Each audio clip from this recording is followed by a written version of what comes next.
Մեկ օր առաջ ռուսներից էներգետիկ հրադադար խնդրած Կիևը գիշերը մոտ 300 ԱԹՍ-ներով գրոհել է Ռուսաստանը։ Ռուսական հոպը 287 անօդաչու է խոցել, 31-ը Մոսկվայի ուղղությամբ։ Լայնածավալ հարձակման պատճառով աշխատանքը դադարեցրել են Մոսկվայի բոլոր օդակայանները։ Վիլիկի Նովգորոդում վնասվել է հանքային պարարտանյութերի գործարան, Սմոլենսկի մարզում ջերմաէլեկտրակայան, Վորոնեժում արդյունաբերական օբյեկտ ու էլեկտրահաղորդման գծեր։ Նախնական տեղեկություններով զոհեր չկան։ Եվրոպայից Ուկրաինայի նախագահը կարծես մեծ խոստումներով է վերադարձել։ Չնայած երեքշաբթի արած ծանր հայտարարություններին, թե Ուկրաինան հիմա ոչ ՆԱՏՕ կարող է մտնել, ոչ էլ Ղրիմը կարող է ազատագրել։ Մեր մարտական ավիացիան ուժեղացվել է, շնորհակալություն։ Մանրամասները դեռ հրապարակել չեմ կարող, բայց մենք շարունակում ենք ամրապնդել մեր դիրքերը օդում։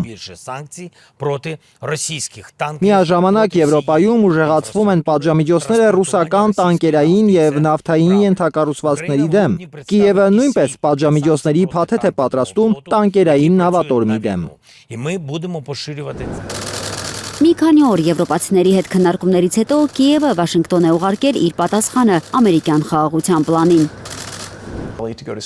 Ըստ Axios-ի, փաստաթուղթը հանձնվել է ԱՄՆ նախագահի հատուկ բանագնաց Սթիվ Ուիթքոֆին եւ Դոնալդ Թրամփի փեսա Ջարեդ Քուշներին։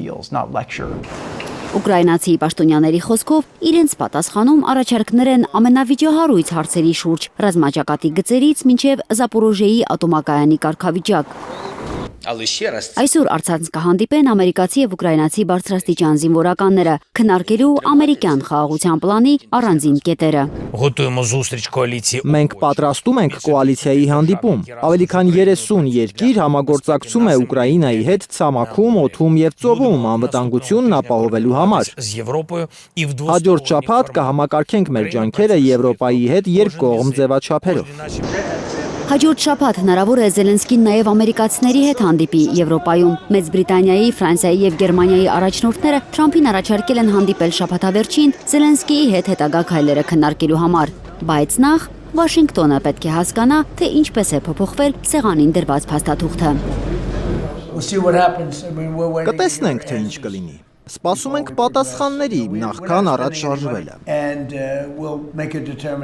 Մենք որոշում կկայացնենք հիմնվելով նրանց առաջարկների վրա։ Մենք չենք ուզում ժամանակ վատնել։ Երբեմն պետք է թույլ տալ, որ մարդիկ իրենք որոշեն, իսկ երբեմն ոչ։ Բայց խնդիրն այն է, որ թողնելով, որ մարդիկ իրենք որոշեն, շաբաթական կորցնում ենք հազարավոր մարդկանց։ Դա աբսուրդ է։ Այս ամենը աբսուրդ է։ Մոսկվայում դրական են գնահատել Թրամփի վերջին հայտարարությունները։ ՆԱՏՕ-ին անդամակցության, տարածքային եւ այլ հարցերի վերաբերյալ Թրամփի մեկնաբանությունները համապատասխանում են մեր ընկալումներին։ Պեսկովը նաև ողջունել է Զելենսկիի ընտրություններ անցկացնելու պատրաստակամությունը, ընդգծելով, որ դա համահունչ է Պուտինի կոչերին։ Առաջիկա օրերն ու շաբաթները կարող են որոշիչ լինել ապագա բանակցային ճարտարապետությունը ձևավորելու հարցում։ Սպիտակ տունը մինչև Սուրբ Ծնունդ ժամանակ է տվել հրադադարի շուրջ համաձայնության գալու համար։ Ծովինար Բարխուդարյան, Անի Ղանդիլյան, Հայլուր։ Հայաստանում եւ աշխարհում տեղի ունեցող իրադարձությունների մասին առաջին իմանալու համար բաժանորդագրվեք մեր ալիքին, սեղմեք զանգակը, որ բաց չթողնեք ամենահրատապը, ամենակարևորն ու հետաքրքիրը։